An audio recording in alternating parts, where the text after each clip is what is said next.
yine en önemli favorisi bu dalın Romanya. Ukrayna tabi onlar da güçlü. Ukrayna'da dış kulvarda Klimiuk, Melnik, Brezina ve Anna Rizhishova ile yarışıyorlar.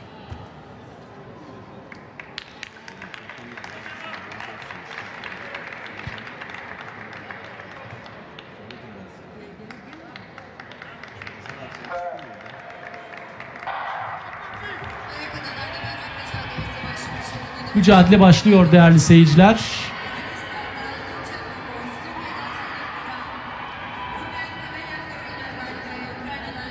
...4x400 yarışı. 4 takım kadınlarda madalya için yarışmaya başlıyor.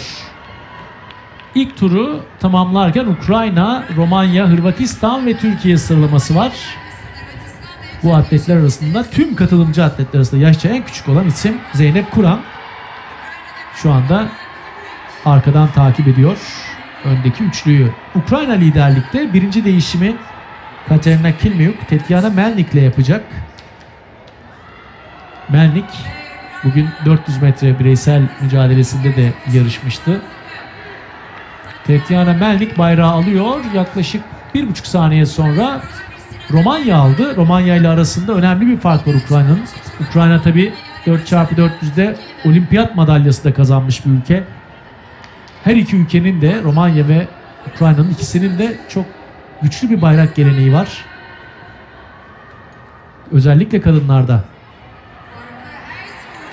İkinci turunu atıyor Tetyana Melnik. Anastasia Brizina'ya bırakacak birazdan.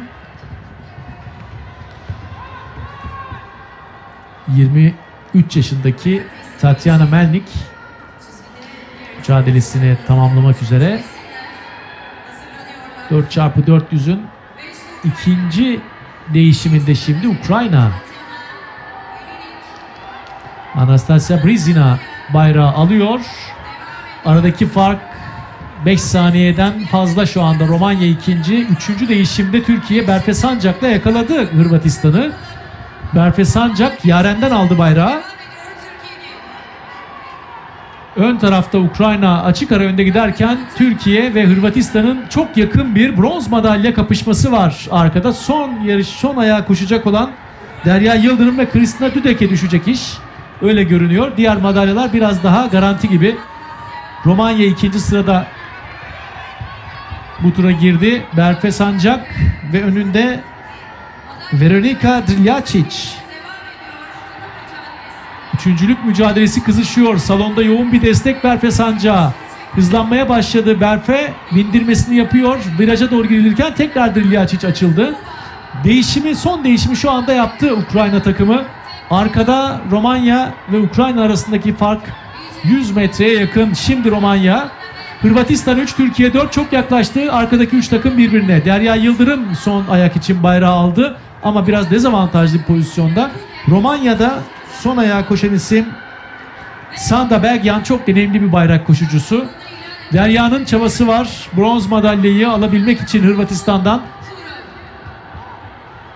Son tura girdi Ukrayna. Anna Rizhishova yarışın liderliğinde. Derya'nın da arka tarafta çabasını görüyoruz değerli seyirciler.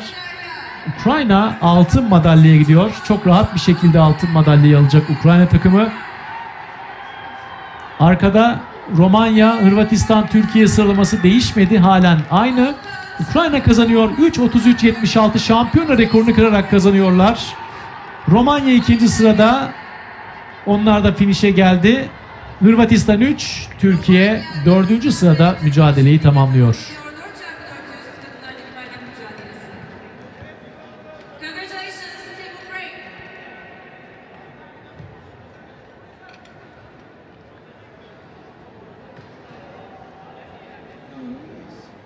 Evet, mücadeleyi tamamlıyor Ukrayna.